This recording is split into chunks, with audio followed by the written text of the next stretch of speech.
Salam damai sejahtera bagi kita semua. Kali ini kita akan berbicara tentang sahnya perkawinan di dalam gereja Katolik. Tapi sebelum kita membahas, mari kita dengarkan apa pendapat mereka tentang sahnya perkawinan di dalam gereja Katolik. Bu, menurut Ibu, perkawinan gereja Katolik yang sah itu bagaimana ya, Bu? Menurut saya, perkawinan gereja yang Katolik yang sah itu satu, diberkati oleh Romo Gereja Katolik. Yang kedua, tidak ada halangan perkawinan. Contohnya, tidak terikat perkawinan dengan orang lain. Kalaupun pernah menikah harus dibereskan dulu. Ketiga, kedua-duanya melaksanakan perkawinan tanpa ada paksaan, kesadaran sendiri. Oke, terima kasih ya, Bu. Terima kasih, Ustaz. Tuhan berkati. Amin. Perkawinan Katolik yang sah menurut saya adalah ikatan perkawinan antara seorang pria dan seorang wanita yang telah dibaptis, yang diinisiasi dari kehendak murni oleh keduanya tanpa paksaan dan tidak melanggar hukum kodrat ataupun ketentuan gereja.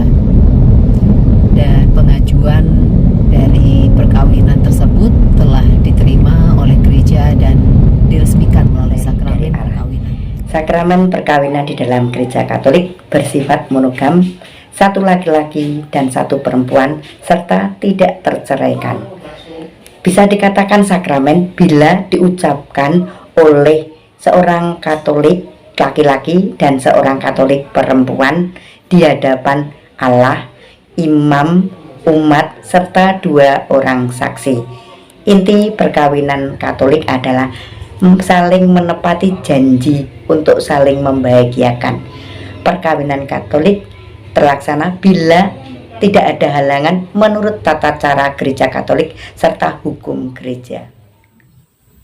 Nah, itulah pendapat mereka tentang sahnya perkawinan di dalam gereja Katolik.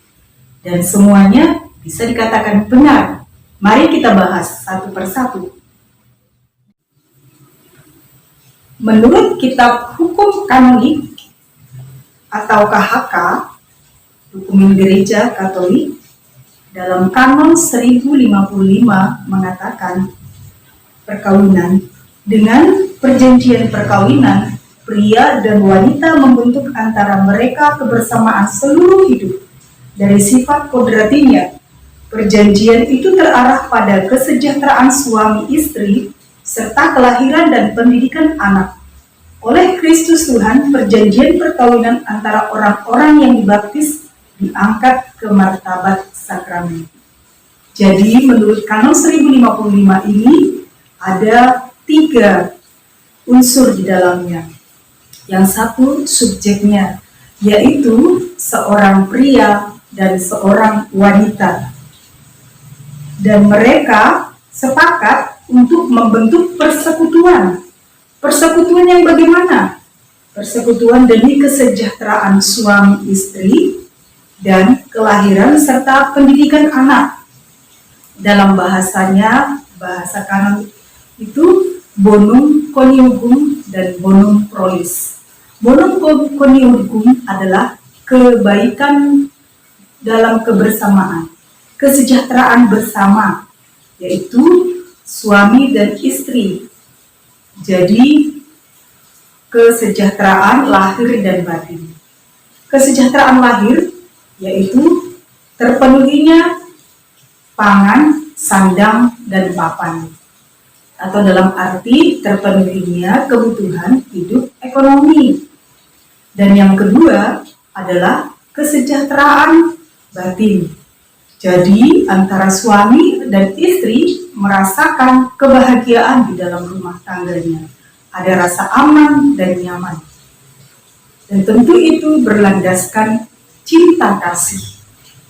Nah, itu tujuan mereka yang bonum conjugum. Sementara bonum prolis adalah keterbukaan bagi kelahiran anak dan pendidikan iman anak secara Katolik dan juga pendidikan humaniora. Jadi di dalam kanon 1055 itu, perkawinan itu adalah sebuah perjanjian antara satu suami dan satu istri yang membentuk persekutuan demi kesejahteraan bersama, bonum conjugum dan juga bonum prolis. Jadi perkawinan itu adalah diangkat menjadi sebuah sakramen. Dan menurut kanon 1056, sifat hakiki perkawinan ialah monogam dan tak terceraikan, yang dalam perkawinan Kristiani memperoleh kekukuhan khusus atas dasar sakramen. Maksudnya di sini dikatakan monogam dan tak terceraikan. Jadi perkawinan itu adalah eksklusif antara satu suami dan satu istri.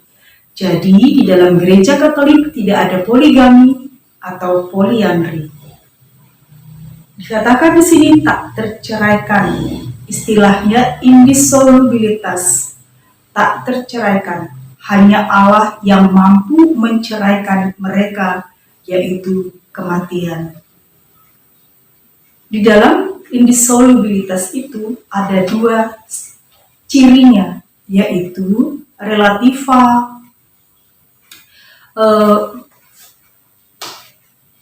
internal relativa. Keputusan untuk menikah, untuk perkawinan mereka hanya mampu diputuskan oleh gereja. Seandainya mereka ingin berpisah, gerejalah yang mempunyai hak atas keputusan perkawinan mereka. Dan yang kedua, dikatakan externa absoluta. Keputusan perkawinan mereka hanya dapat diputuskan oleh Allah sendiri. Dan perkawinan itu disempurnakan dengan ratum et consumatum, yaitu relasi suami istri.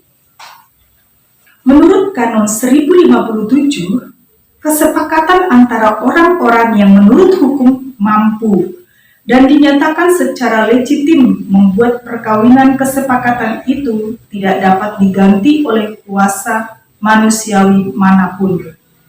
Kesepakatan nikah adalah perbuatan kemauan dengan mana pria dan wanita saling menyerahkan diri dan saling menerima untuk membentuk perkawinan dengan perjanjian yang tak dapat ditarik kembali. Jadi kesepakatan perkawinan itu harus memenuhi 3 unsur: verus, plenus, liber.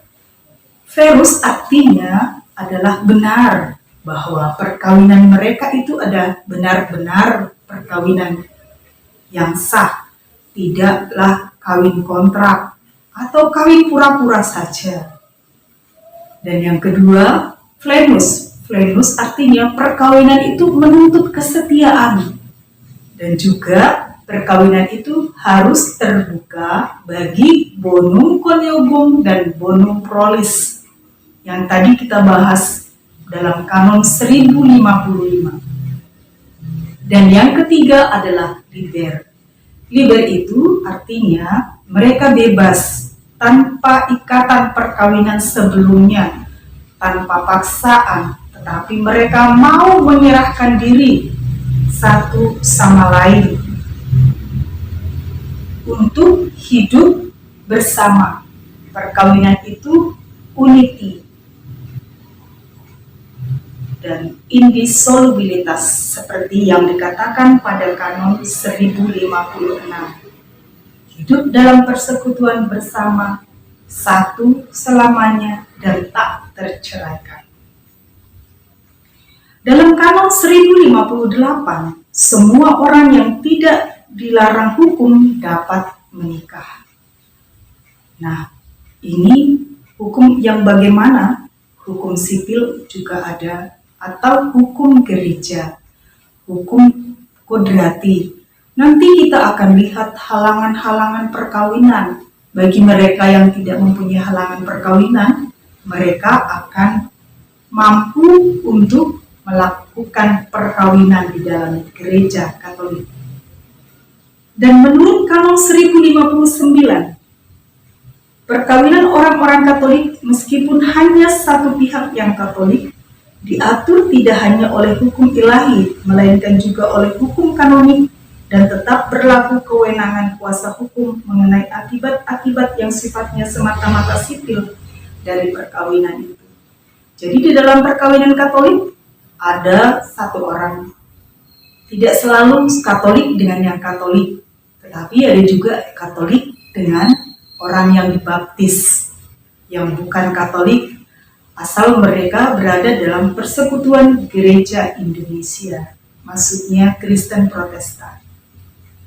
Mereka supaya bisa melangsungkan perkawinan di dalam gereja Katolik harus diurus dulu supaya mereka dapat melakukan sakramen perkawinan yang sah. Nah, 1060 mengatakan perkawinan itu mendapat perlindungan hukum. Jadi, orang yang menikah di dalam gereja Katolik, mereka dilindungi oleh hukum. Maksudnya, mereka tidak boleh di dalam keraguan-raguan atau perkawinan mereka harus dipertahankan dan dibuktikan. Jadi, mereka ketika mengalami kesulitan, mereka dilindungi oleh hukum. Jadi, dalam perkawinan mereka tidak ada boleh semena-mena, tidak boleh harus serius, tidak boleh ada ragu-ragu, tidak boleh coba-coba, tetapi harus percaya bahwa yang melangsungkan perkawinan itu harus mempunyai kemantapan hati. Jadi kalau belum mantap hatinya, baiklah jangan dulu menikah.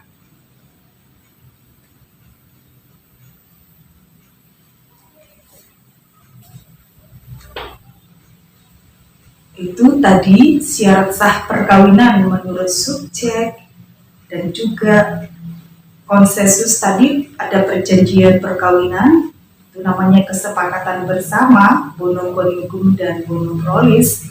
Dalam Familiaris Society ditambahkan oleh Bapak Paus, tetapi itu tidak diatur oleh kitab hukum kanonik. Satu lagi bonum society. Maksudnya itu kebaikan di dalam lingkungannya, kebaikan sosial.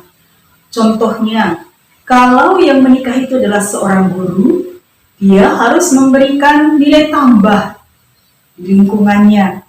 Jadilah dia mengajar di lingkungannya, membuat kemajuan, memberikan kebaikan di lingkungannya. Kalau dia akuntan, jadilah dia akuntan yang jujur, memberikan kesaksian hidup.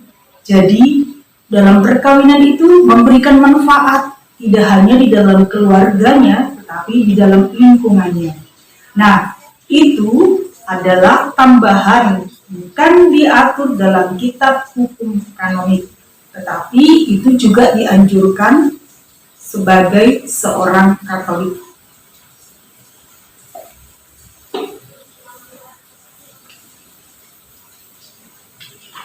Dan yang ketiga, syarat yang ketiga, maaf saya ulang tadi, kalau yang satu subjek.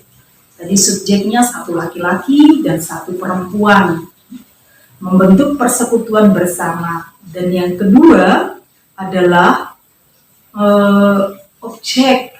Objeknya itu kesepakatan, konsensus. Ada janji perkawinan. Ada 3 unsur yang harus ditepati, yang harus dipenuhi: verus, plenus, dan liber.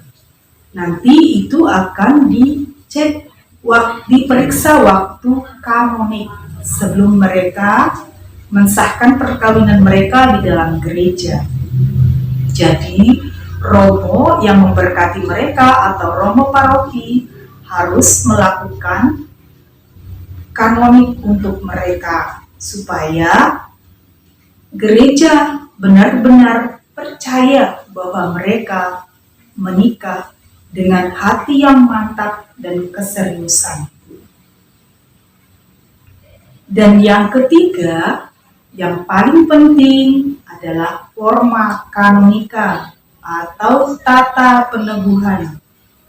Jadi, di dalam gereja Katolik, dalam forma kanonika atau tata peneguhan dibutuhkan yang hadir pada waktu mereka mengucapkan janji perkawinan, yaitu dua orang mempelai harus datang. Ya pasti calon suami dan calon istri. Dan juga mereka membawa dua saksi, disebut testes komunis. Dan yang paling penting adalah saksi resmi, boleh imam atau diakon, disebut testis kualifikasi.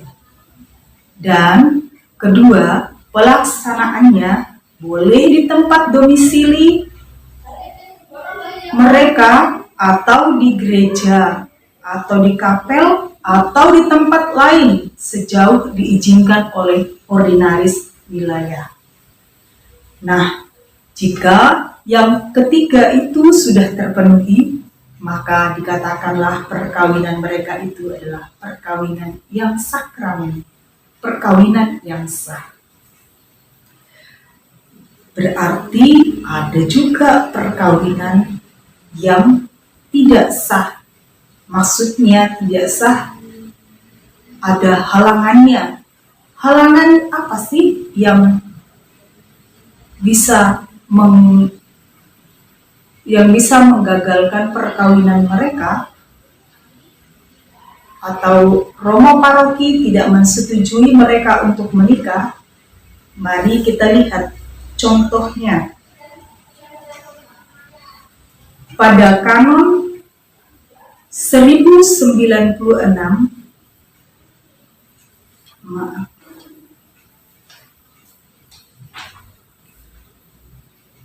pada kanon 1084 dikatakan orang yang impotensi tidak dapat melangsungkan perkawinan.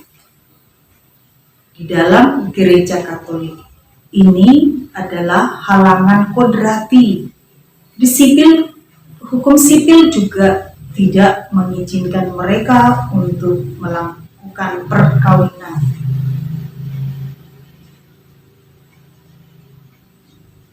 Dan halangan perkawinan yang lain, kalau kita lihat di kanon 1085, orang yang terikat perkawinan sebelumnya, contohnya satu orang laki-laki beragama Katolik dan satu orang perempuan, boleh dia agama Katolik atau agama lain, ingin melangsungkan perkawinan di dalam gereja. Tentu mereka memiliki halangan untuk menikah, yaitu halangannya adalah yang perempuan memiliki ikatan perkawinan sebelumnya. Jadi, agar mereka dapat menikah secara Katolik, perempuan itu harus membereskan dulu perkawinannya. Surat cerai bukanlah suatu hal yang sangat penting di dalam gereja Katolik, tetapi itu mendukung. Yang paling utama dalam perkawinan Katolik, membereskan perkawinan secara Katolik adalah anulasi atau membatalkan perkawinan sebelumnya. Kenapa bisa perkawinan itu batal? Nah, tadi kita membahas kanon 1084. Kalau salah seorang atau prianya impotensi, jadi perkawinannya tidak sah karena ada halangan impotensi. Boleh jadi oleh gereja, hal ini bisa dianulasi atau dibatalkan perkawinannya. Dan yang lain contohnya perkawinan sedara, hubungan darah maksud saya. Jadi ada perkawinan kalau hubungan darah itu adalah menjadi halangan di dalam perkawinan gereja Katolik. Contohnya, ayah dengan anak, atau anak dengan kakek atau nenek. Itu merupakan halangan perkawinan di dalam gereja Katolik. Atau hubungan semenda. Contohnya, mertua dengan menantu, atau sebaliknya, sampai hubungan itu pada garis keturunan menyamping yang kedua. Nah, itulah saudara-saudaraku yang terkasih. Masih banyak lagi halangan-halangan perkawinan di dalam gereja Katolik. Tetapi perkawinan yang sah di dalam gereja Katolik adalah tadi yang kanon 1055 antara satu orang laki-laki dan satu orang perempuan yang memiliki kemampuan hukum, tidak terhalang oleh perkawinan sebelumnya, dan memiliki kesepakatan untuk hidup dalam persekutuan demi kesejahteraan bonum conjugum, bonum prolis, dan mau menyatakannya secara di dalam materi dan forma. Nah, masih banyak halangan-halangan perkawinan di dalam gereja Katolik, tetapi kita berharap semua perkawinan di dalam gereja Katolik dapat lancar tanpa ada halangan suatu pun. Nah, terima kasih telah mendengarkan penjelasan saya. Tuhan Yesus memberkati.